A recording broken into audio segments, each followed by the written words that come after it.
I wrote it. I want to share. The sun was placed here to modify the darkness. Land created to modify the water. Time created for man to keep records, to keep this spirit world and our human earth separate. Oh God, please save us from men with no convictions who get in high positions, incurring no suspicions. And oh God, please save us from men with no convictions who get in high positions, incurring no suspicions. We're piercing the darkness, its power is gone. Piercing the darkness, its power is gone.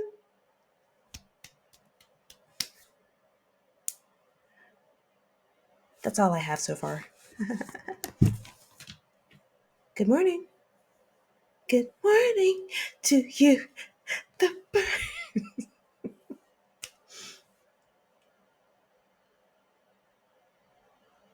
I love that song. I don't care. I don't care how old it is. I don't care if it does make me old, okay? You have to get old at some point.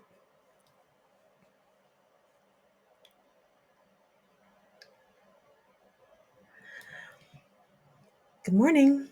I am Southern Bible Thumper. As you can tell, I've got my face tat today.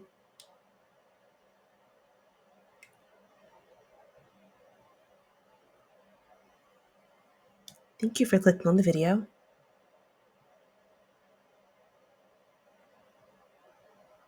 I am Southern Bible Thumper. I am an African American woman living in the South, Bible thumping as a lifestyle.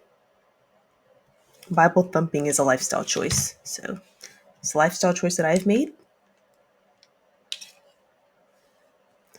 for this upload. I'm putting my locks back, man.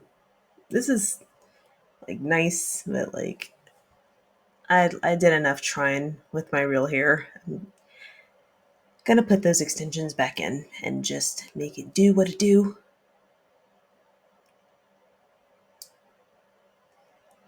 Okay.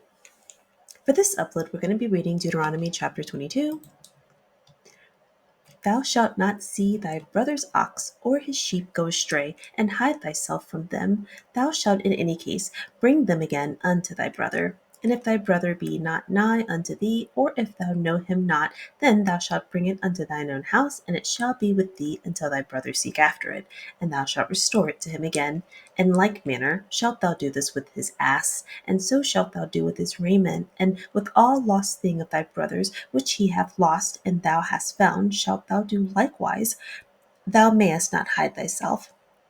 Thou shalt not see thy brother's ass or his ox fall down by the way, and hide thyself from them. Thou shalt surely help him to lift them up again. The woman shall not wear that which pertaineth unto a man, neither shall a man put on a woman's garment, for all that do so are abomination unto the Lord thy God.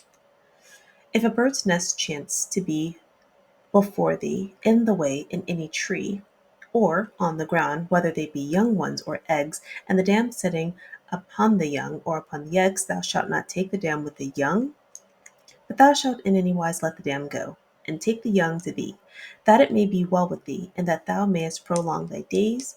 When thou buildest a new house, then thou shalt make a battlement for thy roof, that thou bring not blood upon thine house if any man fall from thence. Thou shalt not sow thy vineyard with divers seeds. Let the fruit of thy seed which thou hast sown and the fruit of thy vineyard be defiled. Thou shalt not plow with an ox and an ass together. Thou shalt not wear a garment of divers sorts, as of woolen and linen together. Thou shalt make the fringes upon the four quarters of thy vesture, wherewith thou coverest thyself.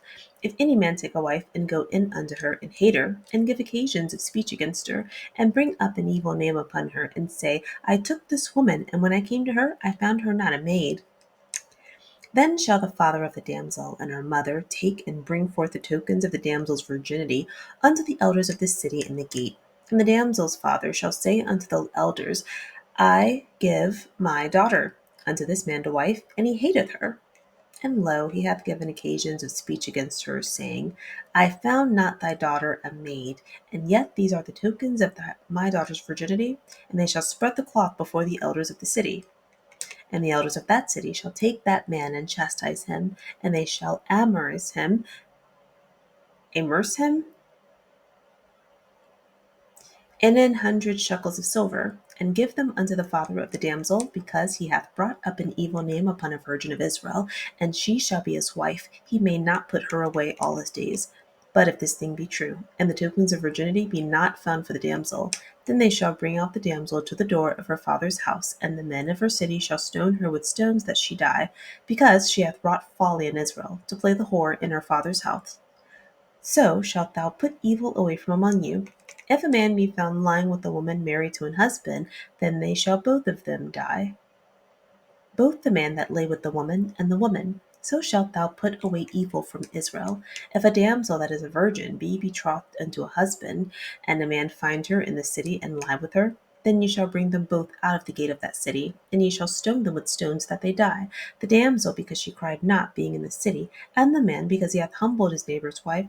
So thou shalt put away evil from among you. But if a man find a betrothed damsel in the field, and the man force her and lie with her, then the man only that lay with her shall die. But unto the damsel thou shalt do nothing. There is in the damsel no sin worthy of death. For as when a man riseth against his neighbour and slayeth him, even so is this matter. For he found her in the field, and he betrothed, and the betrothed damsel cried, and there was none to save her. If a man find a damsel that is a virgin, which is not betrothed, and lay hold on her, and lie with her, and they be found, then the man that lay with her shall give unto the damsel's father 50 shekels of silver, and she shall be his wife, because he hath humbled her. He may not put her away all his days. A man shall not take his father's wife, nor discover his father's skirt.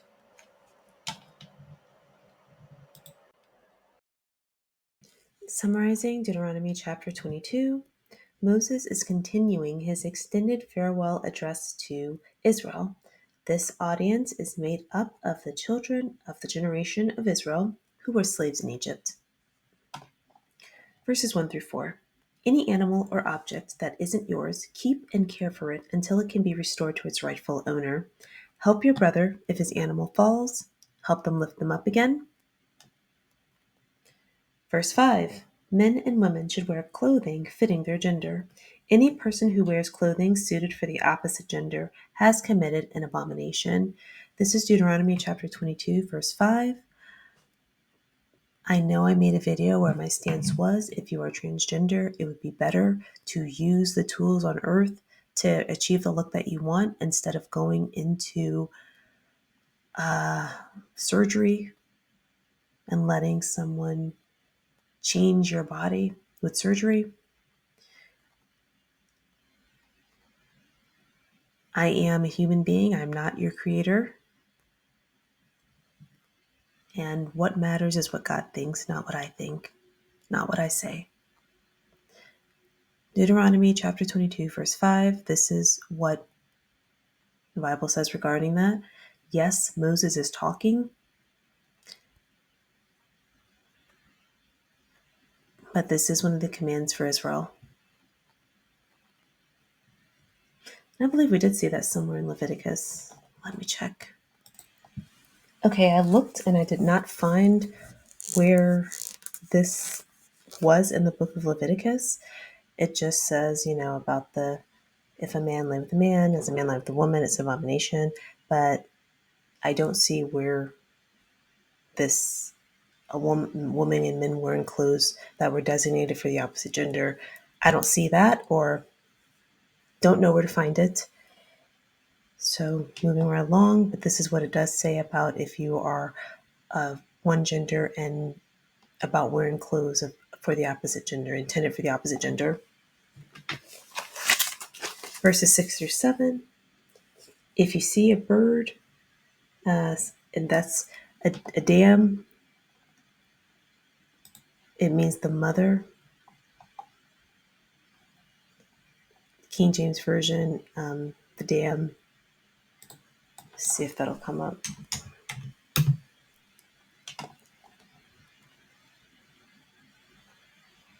Yeah, the female parent of an animal. And I think I don't know, dame. It's probably something to do with that. Okay, so if you see a bird, a female, sitting on her eggs, only take the young and let the bird go. When I looked at this in the interlinear, 22 verse 6, the interlinear is the closest translation to the original format of the Bible, which is Hebrew. That's what these characters are.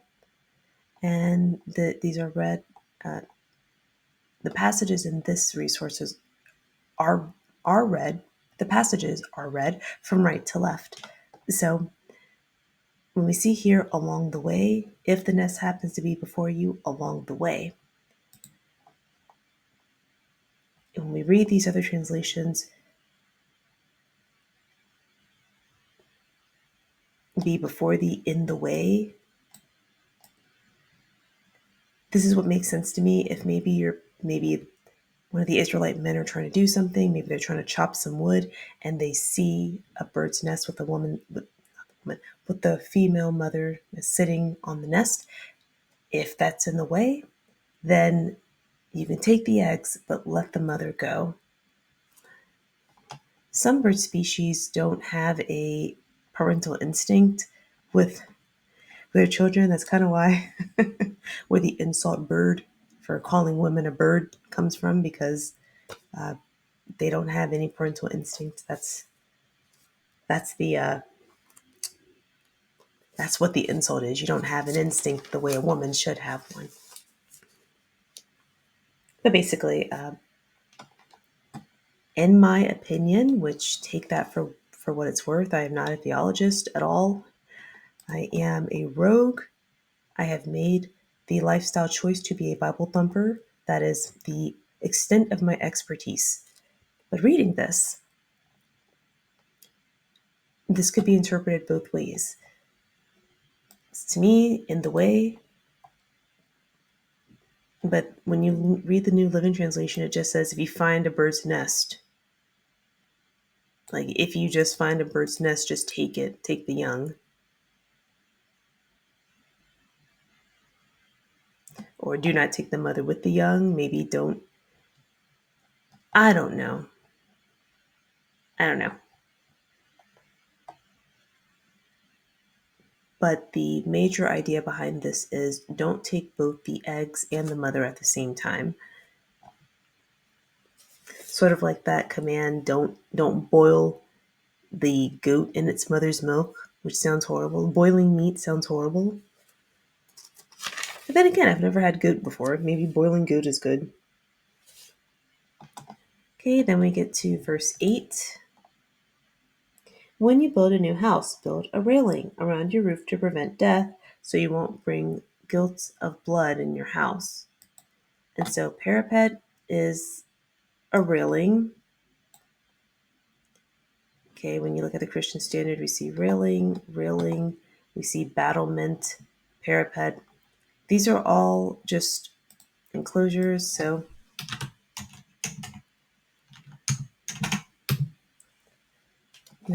to protect soldiers, a wall to protect, a railing to protect the edge.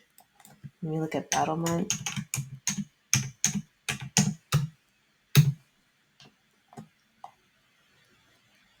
is used for defense or decoration.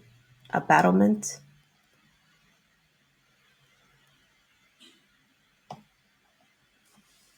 So what this is saying is when you build a house, make sure you have some sort of safety measure so that when people go to the roof, they don't fall off, because then you'll bring the guilt of blood into your home. Plus, nobody wants to live in a home where someone died at. You had your friend over, your friend died. Now you're not going to live there anymore. And because Moses has already designated and sectioned off the land, you're not going to be able to move. Or maybe you can. I don't know how large these cities were. Verses 9 through 10. Don't plant two kinds of seed together because the crops will be defiled. Verse 10, don't plow an ox and a donkey together. Don't wear wool and linen mixed together. Or in the King James, it says, don't wear a garment of diverse sorts, clothing of diverse sorts. And then the example given is don't wear woolen and linen together. What's interesting is wool comes from sheep or animal.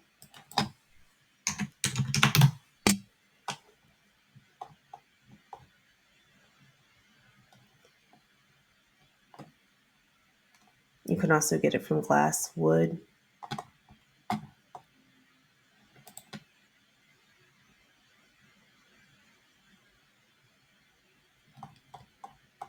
And linen is from a plant,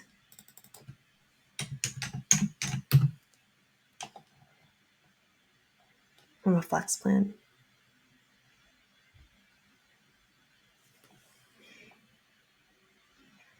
So, not quite sure what that means, or I'm not quite sure what the importance is of that. I'm also not sure if I have that in my closet right now. I try to wear cotton as much as possible. But yeah, don't wear a garment of diverse sorts of wool and linen together. I just want to point out the characteristic. One is from an animal, one is from a plant. Verse 12. Make fringes or tassels on the four corners of the garment which you cover yourself. So that kind of makes sense why, like, when you look at those, like the Chosen, everybody had like fringes on the bottom of their cloaks. I don't like things dangling and hanging off me. I don't like tassels. I don't like dangling earrings. I don't like a hanging bracelet. Maybe a necklace sometimes, but I don't like all that extra stuff hanging off. It's so irritating to me. So I always noticed that. And I'm like, is it required? Yes, it was required. You had to have fringes. And then verses 13 through 21, there's a whole chunk because it pertains to the same scenario. If a man marries a woman, then grows to hate her and accuses her of not being a virgin when they were married, her parents will need to take the evidence of her virginity to the elders of the city and tell them what happened, and also show them the evidence of the daughter's virginity. If the evidence rings true, the elders will chastise that man and he has to pay the girl's father $728. He also has to remain married to her.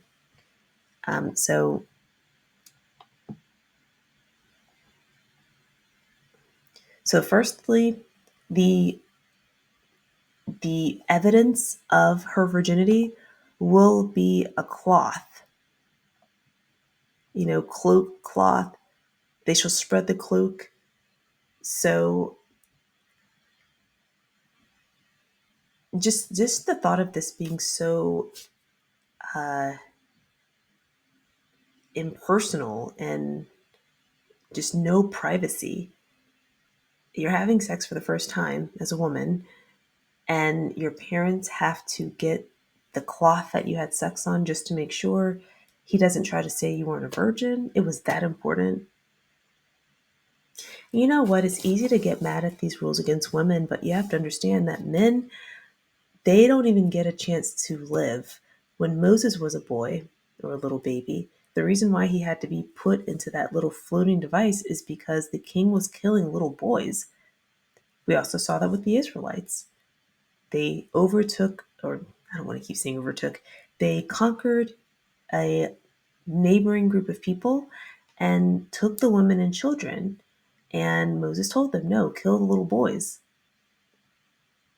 and kill the women that have slept with these men. The women who've even had sex with these men, kill them off as well. So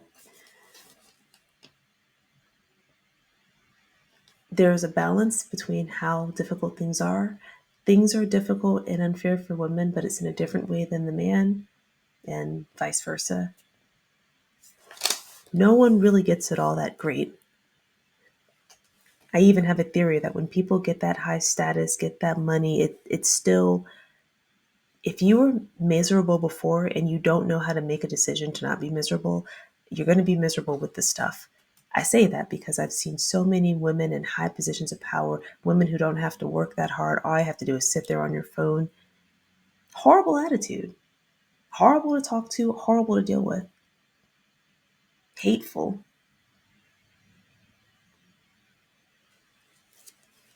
I've seen that so many times, so it must not be all that you think it is. So, in the case that the woman is a virgin, the elders are going to chastise the man for trying to spread a bad word about her. He's going to have to pay a fine to the woman's father, and that's it. $728. I know that amount because it's in the margin of the Bible that I have. I have a hard copy. So, in this scenario, if a man marries a woman, then accuses her of not being a virgin, and then she's not a virgin, she's going to be brought to her father's home, and the men in the city will stone her to death. The reason for that is she wrought folly, or it says she was whoring in the house. In the King James, it says wrought folly.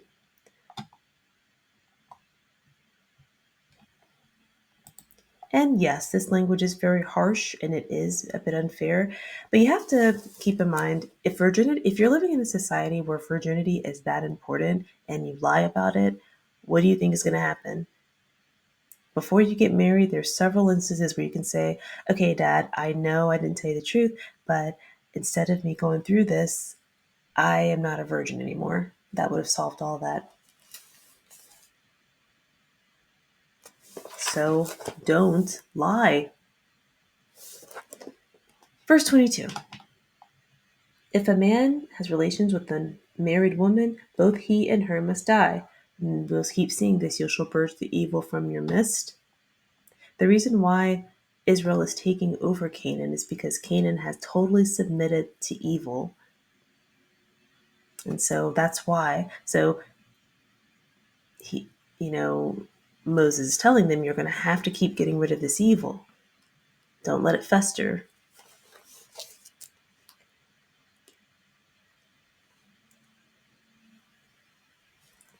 Verse 23. If a woman is engaged and she has sex with a man when she's in the city, both of them will be stoned to death. This is another thing where you see how this man might not know that she's engaged, but he's in the city, she's in the city. He meets her, he likes her, they have sex. Now he's getting stoned to death. Totally unfair, or don't want to put my moral spin on it, but this man may or may not have known that she was someone's wife or someone's engaged uh, fiance. He might not have known that. Might not have known she was a virgin until after he had sex with her, and he's going to get stoned to death as well. When we look here, in the country, a man meets a woman who is engaged. He shall be punished. He shall die, but nothing happens to the woman. And it compares it in verse 26. Her assault is the same thing as being attacked and murdered. So what this is saying here is be being accountable of where you are, being accountable of what, or I don't want to say me, these Israelite women being accountable of where they are, of what they're doing, how they're presenting themselves. Because the thing is, the city and the field, they're, because of where these women are, helps to determine the intention, the punishment, what should be happening. If she's engaged, it's like she shouldn't be in the city, because if you're in the city, you're going to attract attention as a woman. You shouldn't be out there in the city if you're engaged to be married, because then you don't have this confusion. This is very different than if she's in the field where she's supposed to be and a man comes to her and approaches her, then that is an offense. So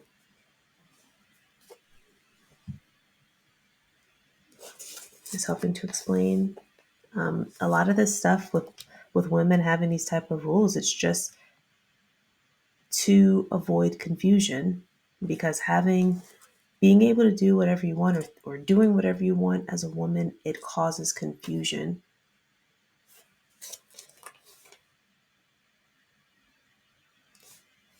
Verse 30. A man should never have sexual relations with his father's wife. Doesn't necessarily say mother, because the father's wife could be a remarried woman, or he could have been remarried to a different woman other than the mother. So that's what I have for Deuteronomy chapter 22, starting out saying, whatever an Israelite neighbor has, keep it and take care of it until you can give it back to them again. We talked about the bird's nest. If you find one, you can take the eggs but leave the bird. Build a railing on your roof to make sure no one falls off and dies. Okay, don't sow two seeds. Don't plow an ox and a donkey together. Don't wear wool and linen together.